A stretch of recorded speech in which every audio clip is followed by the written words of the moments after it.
वन्दे नवघनश्यामं पीतकोशेयवाससं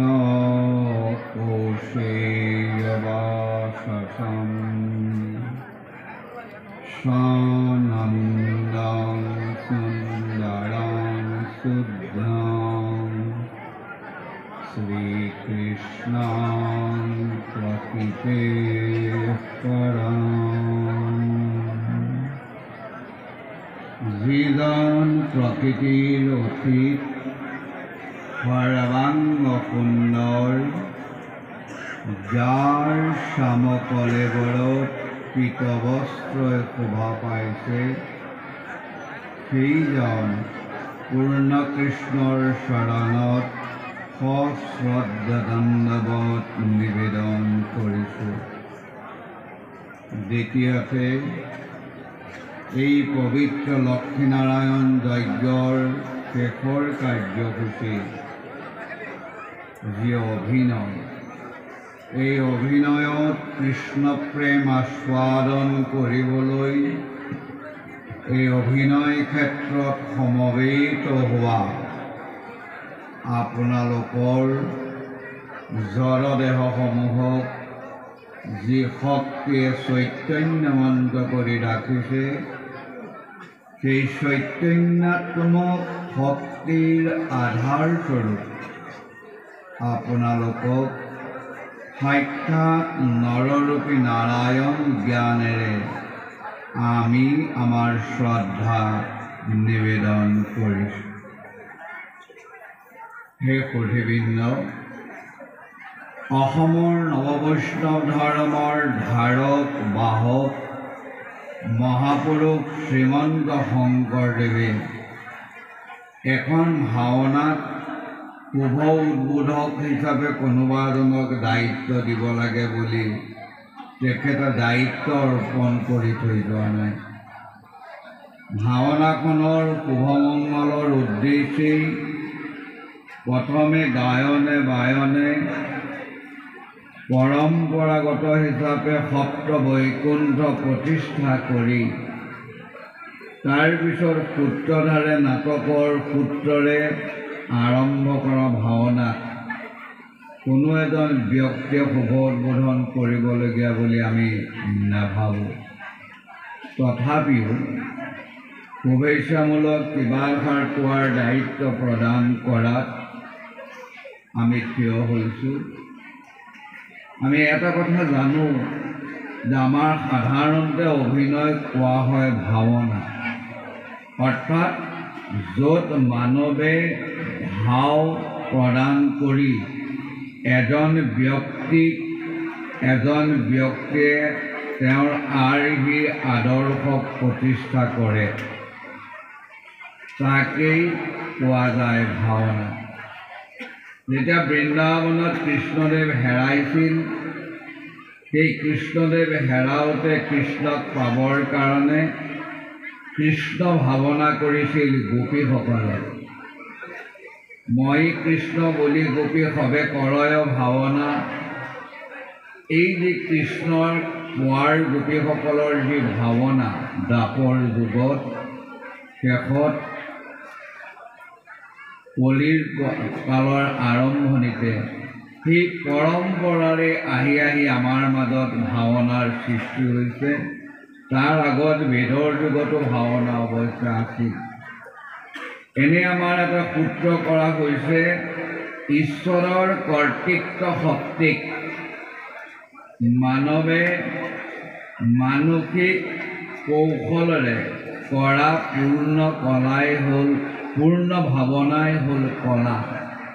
অৰ্থাৎ সত্ৰীয়া সংস্কৃতিৰ পূৰ্ণ কলাৰূপে প্ৰতিষ্ঠিত হৈ আছে ভাওনা।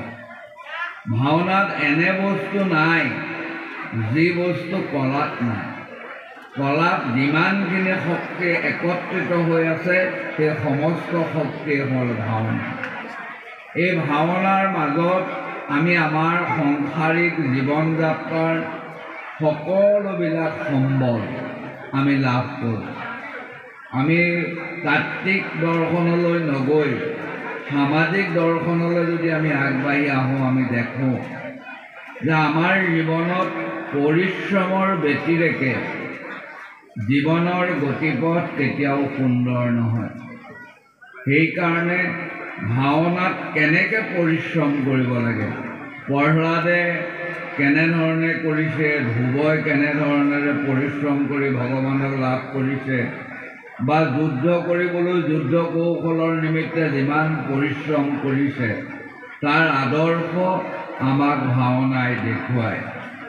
পাৰদৰ্শিতা, আমাৰ যদি সমাজ জীৱনত এজন ব্যক্তিৰ পাৰদৰ্শিতা নাহে, তেতিয়াহ'লে সমাজত তেওঁ উজ্জ্বল হিচাপে উজ্জ্বলিব নোৱাৰে।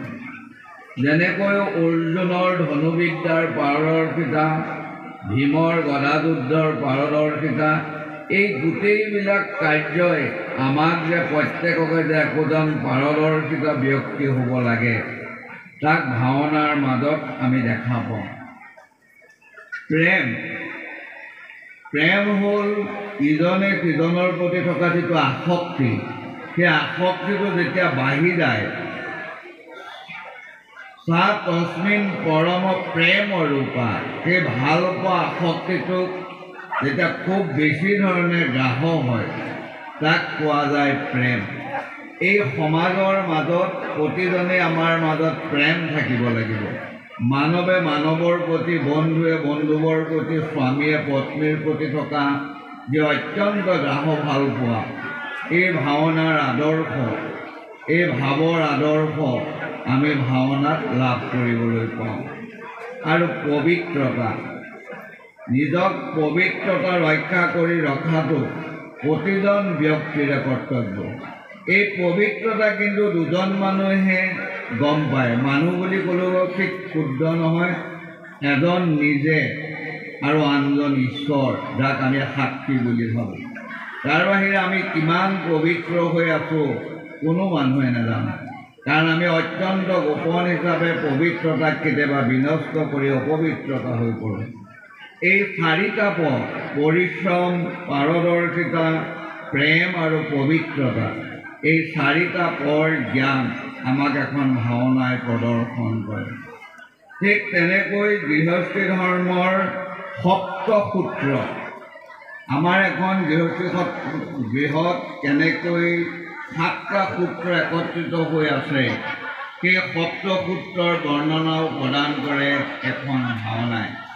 আমি যদি বিশ্লেষণ কৰিবলৈ যাওঁ, তেতিয়া আমি দেখিম সংযম। নিজে নিজক যেতিয়ালৈকে আমি সংযম কৰিব নোৱাৰিম, তেতিয়ালৈকে আমি আনক সংযম কৰিবলৈ আগবাঢ়ি যাব নোৱাৰোঁ। মহাৰাজ যুধিষ্ঠিৰৰ যি সংযমতা, সেই সংযমতাই ভীম, অৰ্জুন, নকুল, সহদেৱ আদি সকলোকে একত্ৰিত কৰি সংযত কৰি ৰাখিছিল। ঘৰখনৰ মূল মানুহজনে যদি নিজক সংযম কৰে, তেওঁৰ সতী, সন্তান, পত্নী সকলোকে সংযম কৰিবলৈ আদৰ্শ দেখুৱাব পাৰে। এই সংযমতাৰ আদৰ্শ আমি ভাওনাৰ মাজত বিশ্লেষণ কৰি চালে দেখা পাওঁ।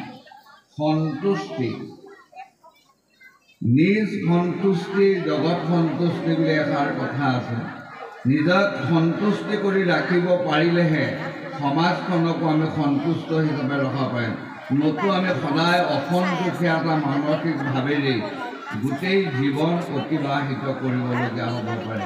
গতিকে ভাওনাত কেনেকৈ কৃষ্ণদেৱে কৌৰৱসকলক কৈছিল যে তোমালোকে সখা কৰা ৰাজ্য লোৱা, তাত পাণ্ডৱে একো আপত্তি নকৰে। তেওঁলোকে মাত্ৰ 5খন গাঁও দিলে সন্তুষ্টি লাভ কৰিব। এই যে 5খন গাঁৱতে সন্তুষ্টি লাভ কৰাৰ কথা কৃষ্ণদেৱে যুধিষ্ঠিৰৰ মুখেদি নকৈ নিজে কৈছিল। এই সন্তুষ্টিৰ কথা যদি তেওঁ মানি ল'লেহেঁতেন দুৰ্যোধনে, তেতিয়া মহাভাৰতৰ যুদ্ধ নিশ্চয় নহ'লহেঁতেন। গতিকে আমাৰ মাজতো যদি মাটি অকণৰ কাৰণে বা কিবাৰ কাৰণে যদি কাজিয়াৰ সৃষ্টি হয়, তাত আমি সন্তুষ্টিৰ মাধ্যমেদি ভাওনাৰ আদৰ্শৰে নিজক সন্তুষ্টি হিচাপে কৰি ল'ব পাৰোঁ।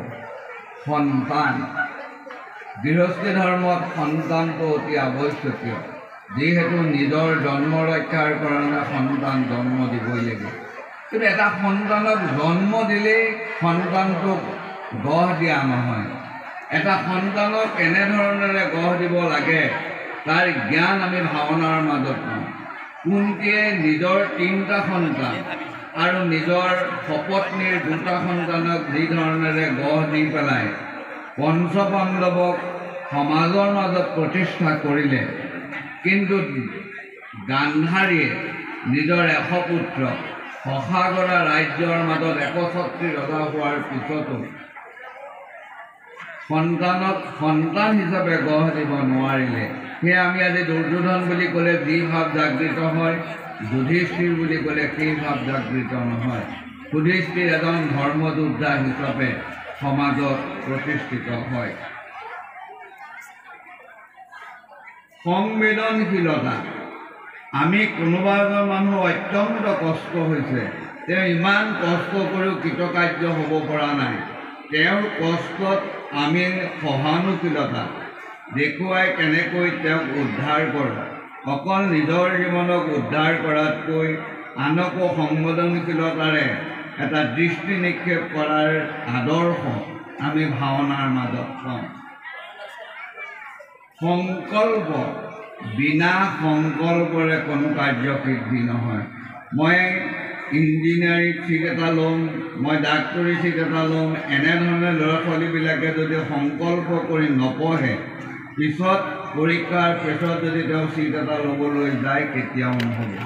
এই যিটো সংকল্প, কৰ্ণই একলব্যই যি সংকল্প কৰি সমাজত প্ৰতিষ্ঠিত হৈছে, এই সংকল্প আদিৰ জ্ঞান আমি ভাওনাৰ মাজত লাভ কৰিবলৈ সক্ষম হওঁ। তেনেদৰে সক্ষম আমি প্ৰতিটো কামেই কৰিবলৈ সক্ষম হ'ব লাগে, কিন্তু নোৱাৰিলেও এটা নিজস্ব কাৰ্যত সক্ষম হ'ব লাগিব। যেনেকৈ যুদ্ধৰ ক্ষেত্ৰত ধনুৰ্বিদ্যাত অৰ্জুন, গদাৰ যুদ্ধত ভীম, এওঁলোক এটা নিৰ্দিষ্ট ক্ষেত্ৰত সক্ষম হৈছে। আমি যদি ক্ৰিকেট খেলাত সক্ষম হওঁ, ফুটবল খেলাত সক্ষম হওঁ, কেৰমবোৰ্ড খেলাতো যদি সক্ষম হওঁ, পঢ়াৰ ক্ষেত্ৰত সক্ষম হওঁ, এটা বিষয়ত সক্ষম হ'লেও আমি সমাজত প্ৰতিষ্ঠিতা লাভ কৰিবলৈ সক্ষম হ'ম। আৰু সমৰ্পণ। নিজক ৰাইজৰ সেৱাত, ভগৱানৰ সেৱাত, সামাজিক কামত যদি আত্মসমৰ্পণ কৰিব নোৱাৰে, নিজেই কেৱল গৰ্বত যদি গৰ্বিত হৈ থাকোঁ, তেতিয়াহ'লে আমাৰ জীৱনত কেতিয়াও আমি প্ৰতিষ্ঠিত লাভ কৰিব নোৱাৰোঁ। সেইকাৰণে গৃহস্থী ধৰ্মৰ 7 সূত্ৰ, যিকেইটাক কেৱল দন্ত্যাসৰ মাজেদি প্ৰতিষ্ঠা কৰিছে, সংযম, সন্তুষ্টি, সন্তান, সংবেদনশীলতা, সংকল্প, সক্ষম আৰু সমৰ্পণ, এই 7 সূত্ৰৰ মাজেদি যদি আমি আগবাঢ়ি যাওঁ, ভাওনাৰ পৰা যদি আদৰ্শ লওঁ, আমি এখন সুস্থ সবল গৃহস্থী, সুস্থ সবল গাঁও, সুস্থ সবল দেশ প্ৰতিষ্ঠা কৰিবলৈ সক্ষম হওঁ। কিয়নো আমাৰ মতি অনুপাতেই গতি হয়, আৰু গতি অনুপাতেই বৃত্তি হয়, আৰু বৃত্তি অনুপাতেই আমাৰ সমৃদ্ধি আহে। অৰ্থাৎ আমাৰ মতিটো কেনে মতি? দুৰ্যোধনৰ নিচিনা মতি, যুধিষ্ঠিৰৰ নিচিনা মতি, নে কৰ্ণৰ নিচিনা মতি? যাৰ যেনেকুৱা মতি তেনেধৰণেৰে আমাৰ গতিটো হয়। প্ৰথম মনত মতি ভাৱ আহে, তাৰপিছত আমি কামটো কৰিবলৈ আগবাঢ়ি যাওঁ। গতি, আৰু গতিটোৱে আমাক বৃত্তিটো, টকা পইচা, ধন জন, এই সকলোবিলাক আমাক প্ৰদান কৰে গতিয়ে। আৰু গতিয়ে বৃত্তি প্ৰাপ্তি পোৱাৰ পিছত আমি সমৃদ্ধি হ'বলৈ সক্ষম হওঁ। এই মতি, গতি, বৃত্তি আৰু সমৃদ্ধি কেনেধৰণে এখন ৰাজ্যৰ এজন ৰজাই, এজন মন্ত্ৰী, এজন সেনাপতিয়ে কাৰ্য সম্পাদন কৰিলে, সেই ব্যক্তিজনৰ মতিটো যেনেকুৱা, গোটেই তেওঁৰ জীৱনৰ কাৰ্য সম্পাদন তেনেধৰণে হয়। এনেধৰণেৰে গৃহস্থী ধৰ্মৰ 7 সূত্ৰ, 4ৰ্থ সূত্ৰ, 4টা সূত্ৰ আৰু গতি আদিৰ জ্ঞান আমি এই ভাওনাৰ মাজত পাওঁ। এই লক্ষ্মীনাৰায়ণ যজ্ঞৰ অন্তত এখন ভাওনাৰ ফল 7টা বৰসবাহৰ সম বুলি শাস্ত্ৰত উল্লেখ কৰিছে। এনে সমাজৰ মাজত যাতে এখন ভাওনাই আধ্যাত্মিক জ্ঞান প্ৰদান কৰিব পাৰে, য'ত শিক্ষাৰ মাজেদি সম্পাদন নহয়, তাক এখন ভাওনাৰ মাজেদি সমাজৰ মাজত প্ৰতিষ্ঠিত হয়। সেইকাৰণে এখন ভাওনাক 7টা বৰসবাহৰ সমান ফল প্ৰদান কৰা বুলি কৈছে। এনে সপ্তফল প্ৰদান কৰা ভাওনাই সমাজত আধ্যাত্মিকতা, নৈতিকতা, মানসিকতা প্ৰতিষ্ঠিত হওক।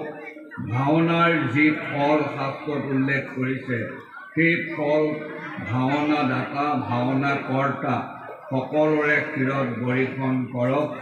ভাওনাখন এটা সুন্দৰ অভিনয়েৰে ৰাইজৰ উপযোগী হোৱাকৈ অভিনয় কৰক, তাৰেই কামনা কৰি আমাৰ চমু বক্তব্যৰ সামৰণি মাৰিছোঁ। হৰি ওম তৎসৎ নমো নাৰায়ণায় কৃষ্ণ।